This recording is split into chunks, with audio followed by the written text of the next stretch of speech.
Red pill or blue pill. If you've watched the popular film The Matrix, you'll remember in one particular scene, Neo, the main character, is given a choice. He could either take the blue or the red pill, a decision between the blissful ignorance of illusion and discovering the absolute truth underlying reality. Choosing to swallow the red pill, Neo discovers the truth, however horrible it may be. He discovers that he's been experiencing a simulation-like reality all along and is now actually living in reality. But that's just a film, right? Well, the answer is not as simple as you might think. In today's society, where an army of CGI influencers are creating content online, Google's own LaMDA AI is declared to be sentient, or when deepfakes are a legitimate threat, then anything is possible. One of the greatest scientific breakthroughs of our time, artificial intelligence, has reignited the age-old debate on the nature of consciousness, the human mind, and the fundamental question of what life is, or why we are here. It's not new to consider the possibility that the world and reality itself are simulations. Similar theories date back to ancient Greece, when a number of philosophers from different parts of the world hinted that reality might be an illusion. The allegory of the cave by Plato is one such illustration. The first section is as follows. Imagine a cave where people had lived their entire lives in captivity. They are compelled to look at the wall in front of them constantly. They are unable to look outside of the cave, each other, or themselves. They only know this wall. A walkway separates the captives from the fire, which is behind the prisoners. Shadows are cast on the walls. As individuals move close to the fire and the inmates mistake the shadows to be real because they don't know any better.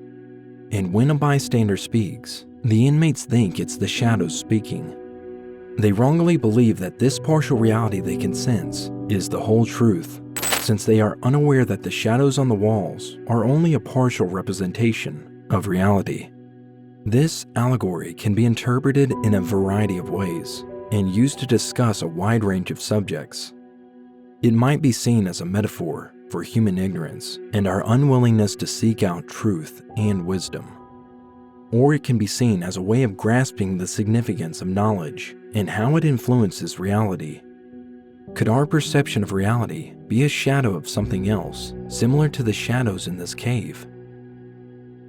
There is currently a topic of physics and cosmology termed digital physics, which is a collection of theoretical viewpoints founded on the idea that the cosmos can be described by information and is therefore calculable.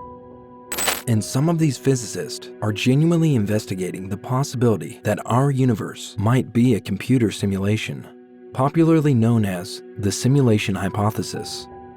Zhuang-Zhou, a philosopher from China, likened his existence to a dream in which he imagined himself to be a butterfly. If both may appear to be equally genuine, he wondered how to tell the difference between reality and a dream. Master Zhuang describes his butterfly dream as, once Zhuang-Zhou dreamed he was a butterfly flitting and fluttering about, happy with himself and doing as he pleased. He didn't know that he was Zhuang-Zhou. Suddenly, he woke up and there he was, solid and unmistakable Zhuang-Zhou. But he didn't know if he was Zhuang-Zhou who dreamt he was a butterfly, or a butterfly dreaming that he was Zhuang-Zhou. Unless you have mastered the ability to lucid dream, when we sleep most of the time, we are unaware that this is a dream. Of course, we wake up and laugh at ourselves for believing the incredulous nightmare we just experienced. But when we are asleep, the dream world around us is very real. Could this reality be a dream? Are we at some point going to wake up? This is aptly portrayed in the movie Inception, where reality, subconsciousness, and the dream world is so entangled that we sometimes are unable to tell the difference. Elon Musk stirred some controversy by claiming that we were likely living in a simulation, as he often does. According to his reasoning, if technology continues to advance at current rate, it will soon be impossible to tell video games apart from reality. Are we all characters in someone's supercomputer? Do we emulate cosmic overlords like we mimic Fortnite characters? Let's discuss a few ideas. Video games, in which we control a certain character on the screen and embark on numerous adventures, are popular worldwide. But as technology advances, program visuals and detailing get better and better, and characters on screens start to seem more real than ever. How do we know if we are participating in a simulation? Do the characters in our video games understand they are not actual people, but rather part of zeros and ones coded computer programs? How do we determine what is real? In simple terms, anything we can perceive with our five senses is reality. What senses do characters in video games have? Similar to how the neural network in our brain governs our body, an artificial system can be controlled by an artificial neural network, or ANN, which has undergone a lot of advancement in recent years. Theoretically, it's conceivable that we're in a simulation right now, and that we can mimic a time in the distant future when we'll have advanced technology. The question of how we can do it and whether it's genuinely feasible still exists. What do you think of the simulation theory that describes reality? Do you believe that we're merely actors in a technologically sophisticated simulation? Nick Bostrom, a Swedish philosopher with training in theoretical physics, computational neuroscience, logic, and artificial intelligence, is credited with popularizing computer simulation theory. He postulated that there is a large chance that all of mankind will evolve to a level where we will be able to simulate our forebears.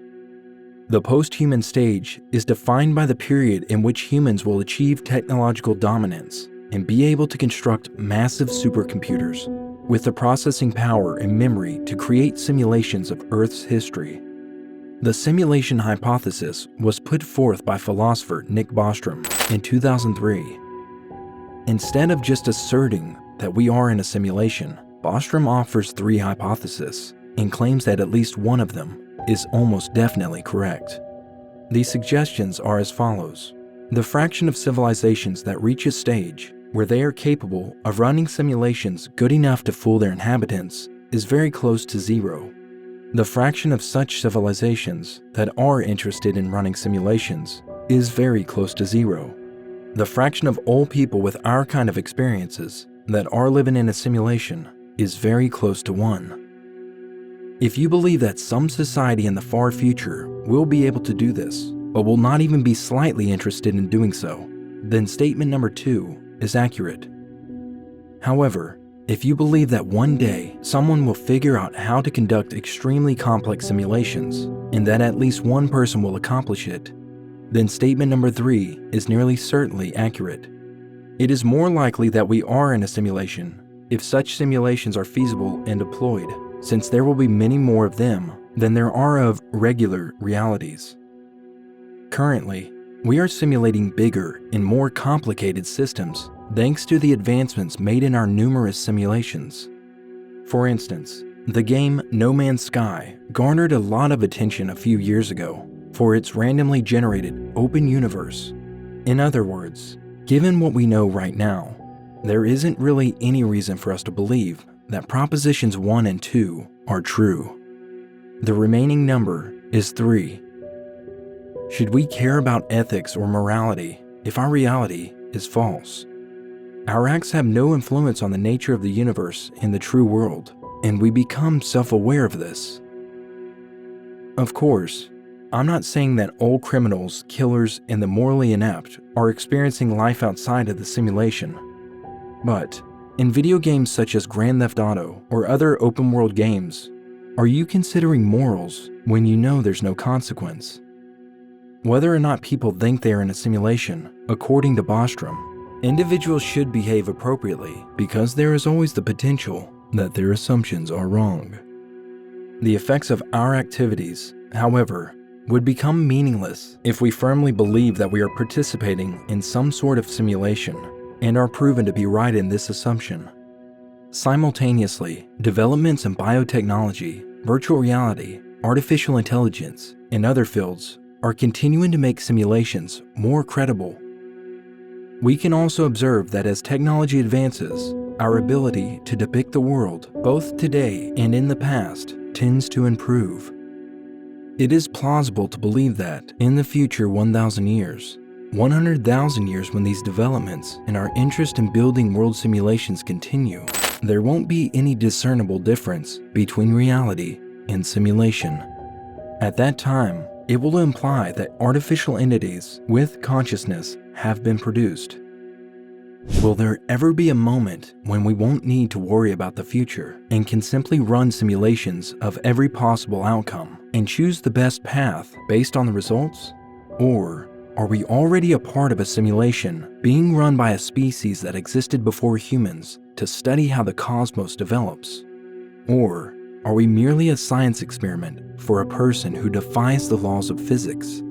Or are we just living in some higher being's game that could be turned off at any time? So, what will it be? Red or blue?